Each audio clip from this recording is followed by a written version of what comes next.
The ledgers of ancient Rome contain a hidden column, one that didn't track grain or gold, but the price of a soul.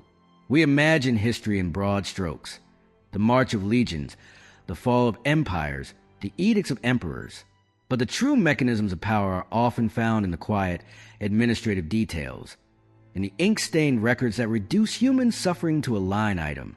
The story of Emperor Caligula is often told as a catalogue of insanity, a random explosion of depravity. But what if his true monstrosity was not his madness, but his chilling clarity? What if the greatest horror was not the chaos he unleashed, but the meticulous, cold-blooded system he built to manage it? This is the story of that system, a bureaucracy of terror, an institutionalization of cruelty that transformed the heart of the Roman Empire into a machine designed for one singular purpose: to dismantle the very soul of its ruling class. To understand how such a thing was possible, we must first understand a man who built it, not as a monster born, but as a man forged in the crucible of absolute power and profound personal trauma. Our story begins not with Caligula, but with his father, Germanicus. To the people of Rome, Germanicus was more than a general. He was a legend in life. He was a noble, charismatic commander who led legions of victory on the wild frontiers of Germania, a man who shared the hardships of his soldiers and was adored by them in return. He was a golden son of a promising dynasty, embodying the old Roman virtues of duty, honor, and piety. When he and his wife, Agrippina the Elder, had a son named Gaius Julius Caesar, the empire saw a new dawn. The child, who accompanied his parents on military campaigns, was given the affectionate nickname Caligula, or Little Boot, by the legionaries, for the miniature soldier's caligy he wore. This is the first crucial image we must hold in our minds. A beloved child, doted upon by Rome's most celebrated soldiers, the son of its most revered hero. This was the foundation upon which his entire future was built. But the world of imperial politics was a viper's nest. The reigning emperor, Tiberius, was a paranoid and reclusive man, deeply suspicious of anyone who might rival his popularity. Germanicus's immense public acclaim made him a target. While on a diplomatic mission in the East, Germanicus fell violently ill. The symptoms pointed to one thing: poison. His death was not just a personal tragedy for his family. It was a national calamity. The public grief was so immense, so visceral, that it shook the foundations of Tiberius's rule. The people believed their hero had been murdered, and they blamed the emperor. For the young Caligula, this was a first, searing lesson in the reality of power. His father, the great and good man, had been struck down for the crime of being loved. The lesson was only reinforced in the years that followed. His mother, Agrippina, fierce and defiant, openly accused Tiberius of murdering her husband. In response, Tiberius systematically destroyed her and her children. Agrippina was arrested and exiled to a barren island, where she would eventually starve to death. Caligula's two older brothers, Nero and Drusus, were declared public enemies. Nero was exiled and killed, while Drusus was imprisoned in the palace dungeons, left to waste away. And where was Caligula during this familial apocalypse? He was there, a teenager. He was taken from his mother and sent to live in the personal household of Emperor Tiberius on the island of Capri. Imagine the scene for a moment. This young man, who had known the adoration of legions and the warmth of a powerful family, was now a hostage in the gilded prison of the man who had destroyed everything he loved. He was surrounded by the whispers of courtiers, the shadows of spies, and the constant, gnawing fear that he would be next. He witnessed the decadence and paranoia of Tiberius's court firsthand, the nightly debaucheries, the sudden disappearances, the casual betrayals. It was here, in this atmosphere of suffocating fear, that Caligula learned the art that would save his life: deception. He learned to wear a mask. He presented himself as harmless, obsequious, even foolish. The historian Philo of Alexandria wrote that Caligula, upon being told that his mother and brothers had died, showed no emotion, for he had practiced the dissimulation of his every feeling. He became a perfect mirror, reflecting back to Tiberius exactly what the old emperor wanted to see: a pliable, unthreatening youth, a living testament to his own power. He was so successful in this performance that Tiberius reportedly remarked, "I am nurturing a viper for the Roman people." He saw the potential, but by then it was too late. Caligula had mastered the most important lesson of all. In the Roman Empire, survival was not about strength or virtue. It was about the perfection of one's performance. When Tiberius finally died in 37 AD, the reaction across Rome was not grief, but liberation. The Senate immediately declared the 24-year-old Caligula emperor. The people erupted in a joy that was almost hysterical. They saw in him the living image of his beloved father, Germanicus. He was their savior, the one who would restore the golden age that Tiberius had stolen. The historian Suetonius records that the crowd hailed him with cries of "Our star, our chicken," and "Our baby." For 100 days, the city celebrated. It was a collective sigh of relief, a national catharsis. And Caligula's first actions as emperor seemed to validate all their hopes. He was magnanimous, wise, and generous. He publicly burned the secret files Tiberius had used to blackmail and condemn senators. He recalled exiles, restored the power of the popular assemblies, and lowered taxes that had been crippling the people. He staged magnificent and lavish games, bringing back a sense of spectacle and public joy that had been absent for years. He embarked on ambitious public works, building new aqueducts and repairing crucial roads. He was accessible, walking among the people, dining with senators. The contrast of the reclusive, suspicious Tiberius could not have been more stark. Women scattered flower petals in his path. Children sang songs in his praise. The Senate, the same body that had been cowed by Tiberius, now vied for his attention, believing they had finally found a partner in governance. For 7 months, it seemed the prayers of Rome had been answered. It was a perfect spring, a time of hope and renewal. But beneath the surface, the trauma of Capri and the lessons of deception were still there, festering. The performance was flawless because he had spent a lifetime rehearsing it. And then the performance shattered. In the autumn of 37 AD, the emperor fell desperately ill. The historical records are vague, but the symptoms described, a raging fever, violent convulsions, periods of unconsciousness, suggest a severe case of something like encephalitis or toxic shock syndrome.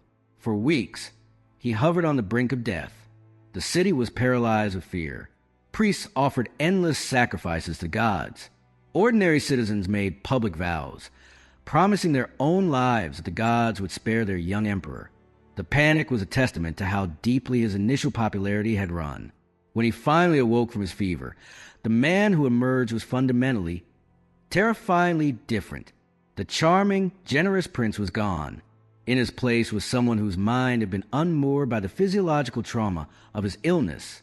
The first sign was both bizarre and deeply revealing. He commanded that the heads of all the major cult statues of the gods throughout Rome be removed and replaced with sculpted likenesses of his own head. It was more than mere ego. It was a declaration. He was not merely their emperor. He was their living god. His physical demeanor changed. His eyes, once described as lively, became hollow and fixed, his gaze unnerving those who met it. He was plagued by chronic insomnia, wandering the vast, dark corridors of the palace all night, talking to the moon and to the statues he had begun to identify with. Servants would find him at dawn, naked and covered in soil in the palace gardens, claiming he had been communing with the earth or planting the seeds of a new Rome. The seeds he was planting, however, were not of life and growth, but of a systematic terror that would soon consume the Roman elite. This is where the system began to take shape. It started within the most intimate circle possible, his own family. He had 3 sisters, Drusilla Livilla and Agrippina the Younger. In the incestuous world of imperial power, where bloodlines were everything, they were his most natural allies and his most potential rivals. He began to weave them into his new, divine identity, forcing the Senate to include them in all public oaths of allegiance. But his relationship with Drusilla went far beyond political symbolism. His fixation on her was absolute. He called her his Diana, his divine consort. He seated her beside him at public events in the place of an empress, and rumors swirled that their relationship was not merely fraternal. When Drusilla died suddenly in 38 AD, likely from a fever, Caligula's reaction was not one of sorrow, but of apocalyptic rage. He declared a period of public mourning so severe that laughter, bathing, and even dining with one's family became capital offenses. People were executed for the crime of appearing happy. This was not grief. It was the fury of a god whose favorite mortal vessel had been broken. It was the possessiveness of a man who saw everyone and everything as an extension of his own will. With Drusilla gone, his distorted attention turned outward to the wives and daughters of the senatorial class. This was the moment the personal perversion became a political machine. The system was born from a simple, brutal calculation. To break the spirit of the Roman aristocracy, you had to attack not their political institutions, but their most sacred private institutions, their families, their honor, their bloodlines. The method was chilling in its bureaucratic efficiency. Caligula began by compelling the wives of leading senators to attend him at the palace. These were not random acts of violence. They were scheduled, ritualized events. He would force these noble women to engage in acts with senators, gladiators, or even slaves, while he himself observed from a specially crafted golden throne. But he wasn't just watching for pleasure. He was working. He took meticulous notes on a wax tablet, observing who participated with enthusiasm, who hesitated, who showed shame, and who simply tried to endure with stoic dignity. These notes were not souvenirs. They were political ledgers. A senator whose wife was noted as eager might suddenly find himself promoted, his business interests favored. It was a bribe, paid in the currency of his own humiliation.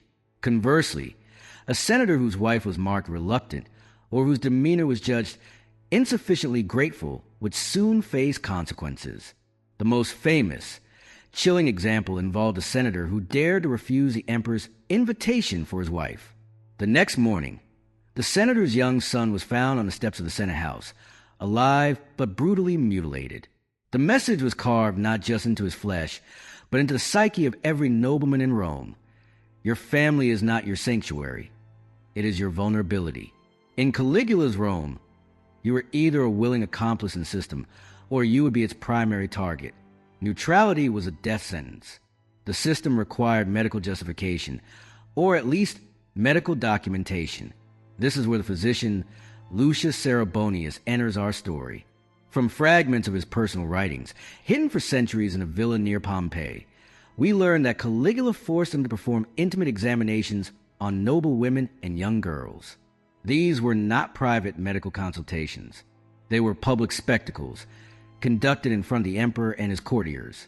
Caligula would ask degrading, invasive questions about each woman's body, her fertility, and her physical endurance. Cerebonius was compelled to provide answers, his professional oath shattered by imperial command. This was the system's cold, clinical heart. It wasn't enough to violate them. They had to be catalogued, assessed, and graded like livestock. Their humanity was being systematically erased, replaced by a set of data points in the emperor's grand design. And like any good Roman system, it had a price list. The depravity was monetized. The emperor began to charge fees for access to the women he had already forced into his service. The rates were standardized, as fixed as the price of wheat or olive oil. Historical accounts suggest a knight might be charged 16,000 sesterces for the privilege of an encounter with a senator's wife. For a man's virgin daughter, the price could skyrocket to 50,000 sesterces. The most shocking detail is not the existence of these fees, but their destination. The money did not go into Caligula's private coffers. It was logged officially as a voluntary donation to the imperial treasury. The terror was not just state-sanctioned. It was state-funded. The humiliation of the aristocracy was becoming a revenue stream for the empire they served. To sanctify this entire apparatus, Caligula undertook a literal reconstruction of the Palatine Palace. He declared it a temple of divine service. This was not a metaphor. He had entire wings and individual rooms redesigned and renamed to function as stages for his ritualized abuses. There was a Hall of Jupiter, a space dedicated to his own performances as the king of the gods. There was a Chamber of Venus, staged to force noble matrons into reenactments of mythological rapes and seductions. There was even a hall associated with Priapus, the god of fertility, used for acts of specific humiliation. He commissioned lavish, explicit frescoes to decorate these spaces, turning the Travertine halls that had once hosted debates about law and war into a pornographic theme park of divine tyranny. The senators who had built Rome were now forced to walk these very corridors, to hear the sounds emanating from within, and to remain silent. Their silence was a final brick in the wall of the system. The bureaucracy of this horror was vast. A dedicated, secret archive was established deep beneath the palace, manned by clerks who may never laid eyes on a victim, but who knew every intimate detail of their ordeal. Each victim had a file. It contained their name, age, social rank, a physical description, a list of acts performed, the duration, a notation on a degree of apparent cooperation, records of any resulting pregnancies, the fees paid, and the names of physicians, guards, and midwives involved. This was a machine's memory, and it was flawless. Hundreds of people became cogs in this machine, their complicity distributed and their moral responsibility diluted. There were guardians of ritual who ensured the ceremonies followed the correct form. There were official midwives assigned to monitor forced pregnancies. There were scribes who meticulously updated the ledgers, and accountants who balanced the books. Everyone could tell themselves they were just doing their job, that the system was bigger than any one person's actions. This diffusion of guilt is what makes systemic evil so durable and so terrifying. The system also had a eugenic dimension. Caligula's memos, referenced in later histories, suggest a program of selective breeding. Women judged to be the most physically robust and fertile were compelled to bear children. These children, products of state-sanctioned rape, were then taken from their mothers and raised in imperial nurseries, destined to become a new class of servants, utterly loyal to the emperor and disconnected from the old aristocratic families. It was an attempt to literally breed a new ruling class, one that owed its very existence to the system. Men were not exempt from this machinery of identity destruction. Caligula ordered the sons of certain patrician families to be feminized. They were removed from their military training and forced to dress in diaphanous saffron tunics. Their faces were painted with white lead and vermilion. Their mannerisms and speech were retrained to be delicate and effeminate. These boys were then paraded at imperial banquets and auctioned off to the highest bidder for the night. This was not about homosexuality. It was about domination. It was a deliberate public shredding of the Roman masculine ideal, a way of telling the most powerful families that their heirs, the future of their bloodlines, were nothing more than playthings for the emperor's whim. The most psychologically devastating innovation, however, was the forced complicity of the families themselves. Caligula discovered a cruelty beyond simple violence. He made parent and husbands instruments of their own ruin. Many were forced to not just permit the abuse, but to actively facilitate it. Fathers were made to hold torches during processions that led their daughters to the temple. Husbands were forced to sign legal contracts that consented to their wives' divine service. The Senate, emasculated and terrified, was pressured to pass laws that gave this abuse a veneer legality. One statute officially declared the emperor's body sacred, framing any sexual union with him as an act of religious worship. This was a final, grotesque triumph of the system. It made the victims and their families legally complicit in their own violation. The shame was now inescapable, codified into law. The case of Senator Lucius Cornelius is a perfect, heartbreaking example. He was a man of the old school, known for his stubborn integrity. When summoned to hand over his wife Livia, he stood in the Senate and refused. It was a moment of breathtaking courage. The next morning, his 8-year-old son was discovered on the Senate steps, mutilated but alive. The physical and psychological message was unmistakable. That afternoon, a broken Cornelius personally delivered his wife to the palace gates. Months later, when Livia conceived a child by imperial decree, Cornelius was forced by a new senatorial decree to recognize the child as his legitimate heir, disinheriting the sons born of his genuine love and marriage. The system didn't just take his wife. It stole his legacy and forced him to sanctify the theft. The public face of this system was its spectacles. On nights of the full moon, Caligula staged elaborate fertility rites in a converted private amphitheater. He would orchestrate matches, pairing noble women with gladiators, foreign captives, and on occasion, even animals like trained bears or mastiffs. The husbands of these women were compelled to attend, dressed in their formal senatorial togas, and forced to maintain a mask of stoic composure, while their wives were degraded in the sand below. Caligula presided over it all like a ringmaster, using a gilded baton topped with phallic symbols to direct the action. Scribes stood by, documenting every detail, names, pairings, durations. Human suffering had been refined into a state-sponsored pageant, and attendance was mandatory. A shadow economy blossomed around the palace's needs, further entrenching the system in the daily life of Rome. Apothecaries did a brisk trade in poisons and abortifacients for desperate women. Doctors developed specialties in repairing physical damage and reviving those who attempted suicide. Tutors offered lessons in the art of feigning compliance, teaching victims how to dissociate, how to empty their eyes of emotion, how to survive by perfecting the very performance of submission that Caligula himself had mastered in Capri. Greed and fear became the twin engines of complicity. Merchants who sold luxury goods to suddenly wealthy senators knew the source of that wealth was payment for silence or participation. Poets accepted commissions to write verses that turned state-sanctioned rape into allegories of divine love. The entire city was becoming entangled in the crime.